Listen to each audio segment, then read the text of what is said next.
Hey guys, I'm back. Well, we're doing episode 4 right now. And as I said in the last video, the last review that we did, I'm doing this back to back because I actually binged from 3 to 4 because I want to catch up. And so that's why I have on the same clothes and I'm still here. I literally just cut the camera off on episode 3 and I turned it back on episode 4. So but guys, I thought that episode 4 was way more interesting than all of the other episodes combined. So let's just go through a quick synopsis of what happened. So we remember from the very beginning, there has been this drama brewing between Tamra and Shannon. They didn't talk for like 2 years. Shannon seems super lethargic, super listless. Tamra's the same hyperactive coffee bean that she's always been, always jumping into drama, jumping into yelling. And they decide that they're gonna go camping. Or I would say this really isn't camping. I would definitely say this is more glamping. As someone from the South, this is not real camping. This is glamping. But that's okay. I think that glamping is cool. So it's okay. I think that again, Heather, I really love Heather coming into this new phase into her womanhood. Like I said before, you know, when my mom went through that phase when all of her chickadees left the nest and she sort of had to like rediscover who she was, rediscover her interest and all that stuff. It places women in a really vulnerable moment. And that was when my mom and I actually started to become way more close. Oh God. When I was growing up, you know, when I was going through the kind of puberty phase and my mom was going through the menopause stuff, oh my God, it was like clash city. But now that we actually, actually back then, I guess, when I was going to college and she actually was sort of getting over the empty nest sort of phase of her womanhood, that's actually where we became much closer because I just feel like, I don't know, maybe when you get out of the house, it's a little bit different. So Heather is going through the motions of figuring out, hey, you know, where do I stand now? She actually talks about maybe moving to Beverly Hills. And I told you guys, like on the last video when I was talking about Taylor. So Taylor came from Beverly Hills and she's now on OC. And Heather is talking about maybe moving to Los Angeles. So I was like, dude, is there some sort of conspiracy going on there? Are they going to like swap? Which, don't get too crazy about me saying conspiracy. Donald Trump, all these people are always talking about conspiracy theories. It's so exhausting. I'm just kind of like, you know, I'm Beckying with you. Don't take me too seriously. Whatever. Taylor is upset. So this is where I was excited to talk to you guys about. Taylor is upset because she got offered a part in this first movie that she's going to be filming in Oklahoma or whatever it is. And she was like, hey, I had a great idea. I have a friend, Heather, and she's also an actress. She's a really good actress. She should be in this movie. So Taylor basically talked to the producers or the execs or whatever on this movie and was like, hey, this is my friend Heather's IMDb. Like, can she be in this movie, etc., etc. And I think somewhere in Taylor's mind, bless her heart, she just thought Heather was going to be like, oh, sure, I'll do this, you know, and they were going to braid each other's hair and it was going to be an amazing bonding moment.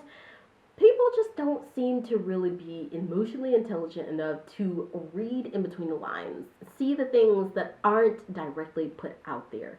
Heather is not that type of person. She's not like super, I mean, she's kind and she's polite, but she's not super duper like, you know, or whatever.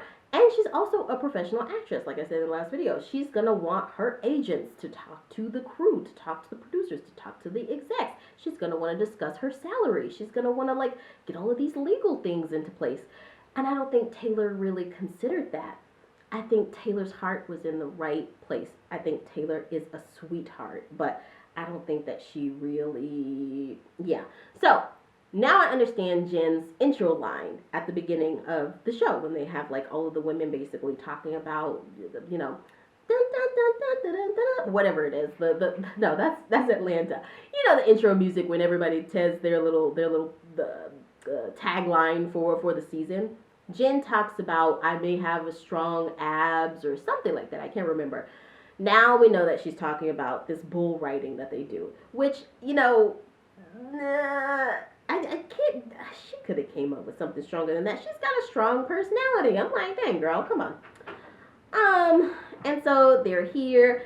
What I thought was actually pretty funny was the fact that Gina, so she was kind of upset that Emily wasn't going to be there, right?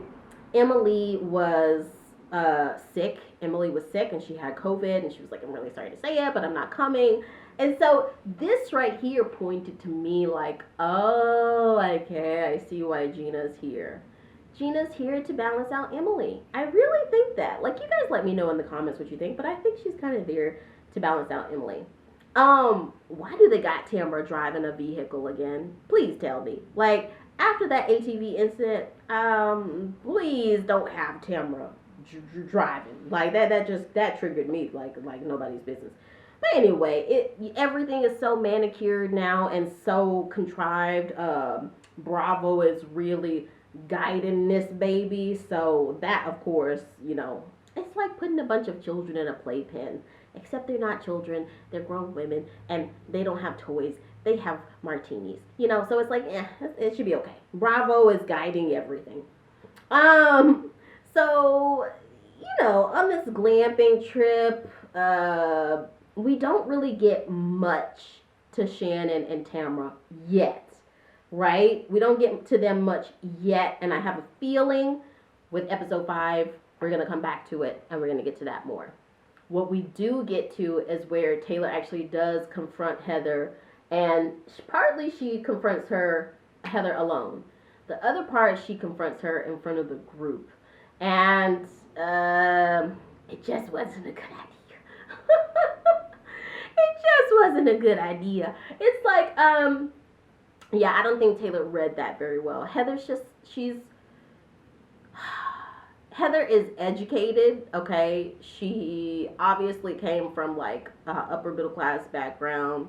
She doesn't take to fools easily, and she's like a professional. She's a professional actress, and so she wasn't gonna just go and do this movie just because you asked her to do it, you know? And then when Taylor tried to make it better, poor Taylor. When she tried to make it better, basically trying to say, Heather, I wanted to do this because I admire you so much as an actress. She didn't say that, you know, which people, this is, I feel like, in dynamics with people.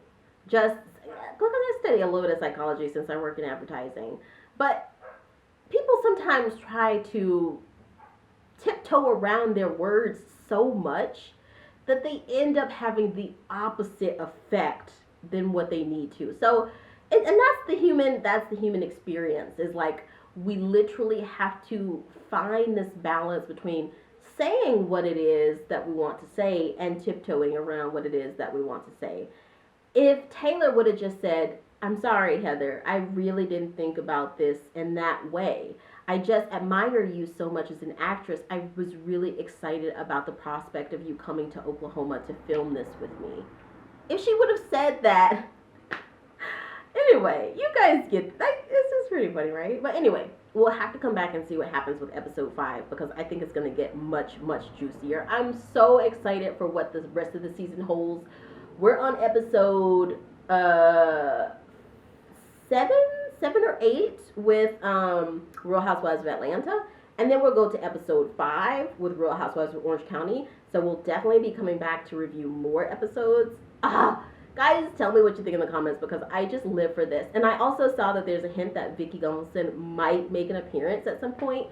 This show really just, it's not fully OC without Vicki. And I think that Gina came after Vicki last season, or the season before, whichever one it was.